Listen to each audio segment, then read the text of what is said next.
Hello বন্ধুরা, আজকে চলে এসেছি একটা বাংলাদেশি দোকানে। আর আজকের ব্লগটা এখান থেকেই শুরু করলাম, সঙ্গে থাকুন। ভেতরে আমরা যাচ্ছি, আপনাদেরকে সব কিছু শেয়ার করব। আর চ্যানেলটিকে সাবস্ক্রাইব করতে একদম ভুলবেন না। আমরা এখন যে জায়গাটায় এসেছি, এখানে বলতে গেলে সবই ভারতীয় আর বাংলাদেশি দোকান। যেমন একটু আগে দেখালাম, ওখানে রয়েছে বম্বে চাট, আর এখানে রয়েছে টাউনি মার্কেট, এটা তো বাংলাদেশি দোকান, এখানেই আমরা অ্যাকচুয়ালি ঢুকবো। আর তারপরে রয়েছে মিনা বাজার, আর তারপর এখানে রয়েছে ফুডল্যান্ড, তার পাশেই আছে স্পাইসল্যান্ড, আর একটু পরে আছে স্মিতাস বুটিক। তো এখানে সবই মোটামুটি বাংলাদেশি আর ভারতীয় দোকানপত্র রয়েছে। আর আমরা এখানে আসি কিন্তু মূলত এই দেশি মাছের জন্য। এখানে রয়েছে সবই রুই মাছ। যেহেতু এই মাছগুলো ভারত বা বাংলাদেশ থেকে আসে, তাই এইভাবেই প্যাক করা হয়। আর এই মাছগুলো সবই হচ্ছে ফ্রোজেন। আর এই মাছগুলোর গায়ে একটা ডেট লেখা থাকে, মানে কখন প্যাক হয়েছে আর কতদিন পর্যন্ত এই মাছগুলো ঠিক থাকবে। মাছের গায়ে দেখুন একটা স্টিকার লাগানো রয়েছে। তো আমরা যখন মাছ কিনি, আমাদেরকে ওই ডেট দেখেই মাছটা নিতে হয়। এটা যেহেতু ফ্রোজেন মাছ, তাই এটিকে মেশিন দিয়েই কাটা হচ্ছে। এখানে মানে বাংলাদেশি দোকানে মাছ নিলে বা মাংস যাই নেওয়া হোক, তাই মেশিন দিয়েই কাটা হয়। একটু ভালো করে লক্ষ্য করলে বুঝতে পারবেন যে এখানে মাছগুলোর কিন্তু আঁশ ছাড়ানো নেই, অথচ ভেতরটা পরিষ্কার করা আছে। মানে যখন প্যাক হয় তার আগেই মাছগুলোকে ক্লিন করে তারপরেই প্যাক করা হয়। এখানে মাছ, খাসি মাংস বা চিকেন সব কিছুই কিন্তু এইভাবে পরিষ্কার করা থাকে। এইভাবেই পরিষ্কার করে তারপর প্যাক করা হয় শিপমেন্টের জন্য। যিনি মাছ কাটছেন তিনি আমাদেরকে আগেই জিজ্ঞেস করে নিয়েছিলেন যে মাছগুলোর পিস কীরকম হবে। তো আমাদের কথা অনুযায়ী উনি আমাদের মাছগুলোকে পিস করে দিচ্ছেন। দেশে যেরকম একটা বড় মাছ কিনলে আমাদের যদি মনে হয় যে আমরা পুরো মাছটা নেব না, আমাদের যতটুকু দরকার আমরা ততটুকুই নেব, এখানে কিন্তু তা নয়। এখানে আপনাকে পুরো মাছটাই নিতে হবে, সে যত বড়ই হোক। আর আমাদের বাড়ি থেকে মাছের দোকান মানে দেশি মাছের দোকানগুলো প্রায় 25 মাইলের মতো দূর, তাই রোজ আসা সম্ভব হয় না। এই মাছগুলো আমাদের লেগেই যায়। এইভাবে মাছ কাটা দেখতে তো বেশ ভালোই লাগে, কিন্তু বুঝতেই পারছেন ওই যে ব্লেডটা আছে ওটা কিন্তু বেশ ধারালো, কারণ এত বড় বড় মাছ কাটা হচ্ছে, মাংস কাটা হচ্ছে। তো একটু অন্যমনস্ক হলেই হাত কাটার সম্ভাবনা থাকে। কথা বলতে বলতে মাছ কাটা মোটামুটি হয়েই এলো। এবার উনি সুন্দর করে মাছগুলোকে প্যাক করে দিচ্ছেন।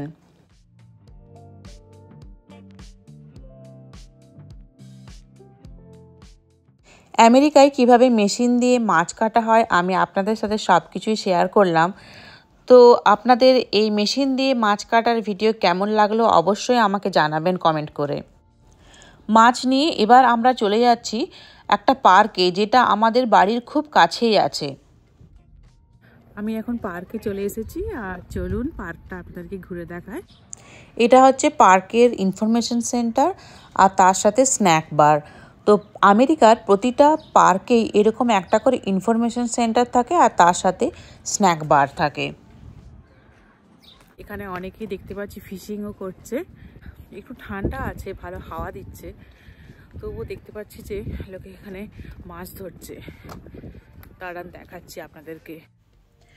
এখানে দেখতে পাচ্ছেন একজন ক্যামেরা হাতে দাঁড়িয়ে রয়েছে, উনি অনেকক্ষণ ধরে চেষ্টা করছেন এই বকটার ছবি ক্লিক করার জন্য। আর এই বকটা উড়ে যাবে সেই সময় উনি ছবি তুলবেন, সেরকমই উনি চেষ্টা করছেন। আর একজন কিন্তু ওখানে মাছ ধরছেন, আর ওনার ইচ্ছে মতো দেখতে পেলাম বকটা সুন্দর উড়েও গেল, আর উনি যেটা চাইছিলেন সেটা উনি করতেও পেরেছেন। এই কিছুদিন আগেই চারদিকে একদম পুরো ফাঁকা ছিল, মানে গাছগুলোতে কোনো পাতা ছিল না, ফুল ছিল না। এখন দেখুন চারদিকে একদম সবুজ হয়ে গেছে। দাঁড়ান আপনাদেরকে আমি দেখাচ্ছি, সামনে 3খানা গাছ আছে, এত সুন্দর দেখতে লাগছে। এই যে দেখুন, এই গাছগুলোর কথাই বলছিলাম, গাছ ভর্তি ফুল।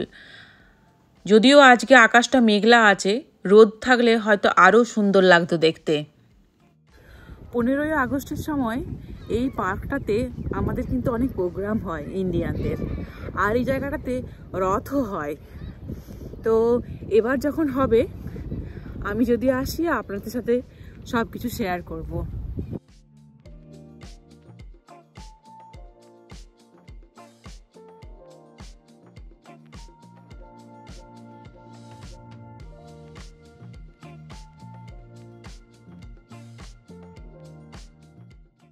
এই যে এখানে একটা লেকের মতো আছে, এখানে কিন্তু প্রচুর শামুকও রয়েছে, মানে গুগলি রয়েছে, একটু বড় সাইজের ওগুলো। তো ভালোই লোকে তুলছে দেখতে পাচ্ছি আর কি। আমি এদেরকে দেখে ভাবলাম যে এরা কি করছে জলের মধ্যে, তো জিজ্ঞেস করলাম যে আপনারা এখানে কি করছেন। তো বলল এখানে আমরা প্রচুর স্নেল দেখতে পাচ্ছি, মানে শামুক দেখতে পাচ্ছে, আর ওগুলোকে ওরা ওই কাঠি বা লাঠি যাই বলুন ওগুলো দিয়ে টেনে আনার চেষ্টা করছে। প্রচণ্ড হাওয়া ছিল আর তার জন্যই জলের মধ্যে প্রচুর ঢেউ ছিল। আমি কিন্তু কোনো স্নেল বা শামুক যাই বলুন কিছুই দেখতে পাচ্ছিলাম না, ওরা কিন্তু দেখতে পাচ্ছিল। আর তার জন্য তারপর দেখলাম যে জলের মধ্যে হাত চুবিয়ে বাচ্চাটা সুন্দর একটা শামুক বের করে নিয়ে চলে এলো আমাকে দেখানোর জন্য। ওরা এই যে কয়েকটা বের করে রাখলো বাইরে। তো আপনারা দেখতেই পেলেন এখানে অনেক মানুষ ফিশিং করছে, মানে মাছ ধরছে, তার সাথে আবার একজন তো দেখলাম ভালোই গুগলি তুলেছে। আর বেশি এখানে থাকা যাচ্ছে না, কারণ প্রচণ্ড ঠান্ডা লাগছে। তো এবার বাড়ি ফিরতে হবে। আর দেখুন এতক্ষণে রোদটাও বেরোচ্ছে, বাড়ি ফিরবো যেই বলেছি। আপনাদের আজকের ভিডিও কেমন লাগলো অবশ্যই কমেন্ট করে জানাবেন, আর চ্যানেলটিকে অবশ্যই সাবস্ক্রাইব করবেন।